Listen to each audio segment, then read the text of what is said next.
আজকে আমরা যাচ্ছি নাতির জন্মদিনে, তাই আর দেরি নয়, আমরা এখন রওনা দিলাম। এই যে সাথে আছেন আপনাদের ভাইয়া, জানা, আয়াত এবং আমি।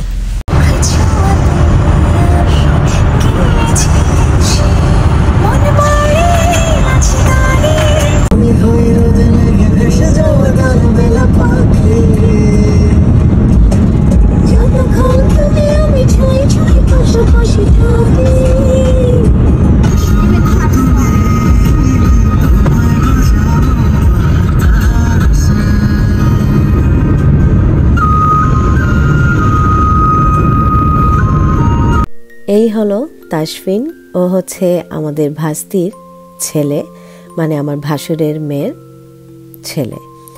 সো আমরা আজকে চলে এসেছি ওর জন্মদিনে।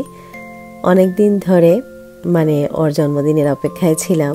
ওর জন্মদিন আর আমার জন্মদিন দুটোই কিন্তু পাশাপাশি পড়েছে, ওর পরেই কিন্তু আমার জন্মদিন।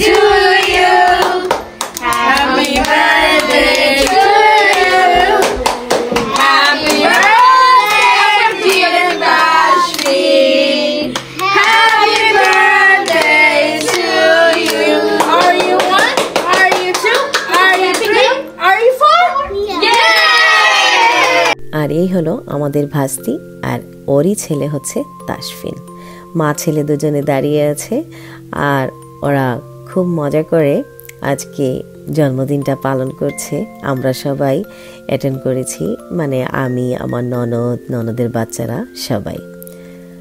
আর সবচেয়ে বড় মজার কথা হলো ও নিজের কেক নিজেই খাওয়া শুরু করে দিয়েছে, কারোর অপেক্ষায় নেই। আর আমি যখন ওকে কেক খাওয়াতে যাই সেটা হচ্ছে সবচেয়ে মজা, কারণ ওকে কেউ কেক খাওয়াতে পারবে না, ওর নিজের কেকটা নিজেই খেতে হবে। আর কেকের মধ্যে যে ক্রিমের পার্টটা আছে ওইটা হচ্ছে ওর সবচেয়ে ফেভারিট। দেখুন নিজেই কিন্তু নিয়ে খাচ্ছে।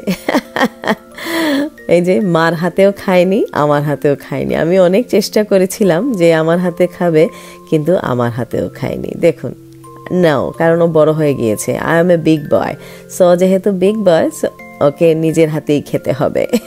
তারপর ওর সাথে একটু দাঁড়ালাম, ভাবলাম যে না ওর সাথে কয়েকটা ছবি তুলি, কিন্তু জনাব তো মহা বিজি। নাতি বলে কথা, খুবই আদরের, আমাদের ফ্যামিলির সবচেয়ে ছোট সদস্য।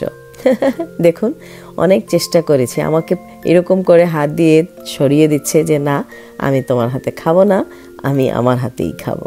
একটু পরেই ডিনার সার্ভ হয়ে যাবে, সেজন্য আমরা ডাইনিং টেবিলে বসে পড়েছি, মা মেয়ে দুজন। তারপর খাওয়া দাওয়া শেষ করে বার্থডে বয়ের সাথে আমাদের ফ্যামিলি ফটোগ্রাফ। এই যে উনি দাঁড়িয়ে আছেন, এখন কিন্তু খুব সুন্দরভাবে পোজ দিচ্ছে। দেখুন ও ছবি তোলার জন্য একদম রেডি। তারপর সাথে আছেন আমার ভাসুর, আপনাদের ভাইয়া, আর এ হচ্ছে আমার ননদের মেয়ে। এভাবেই কেটে গেল হাসি খুশিতে তাসফিনের জন্মদিন।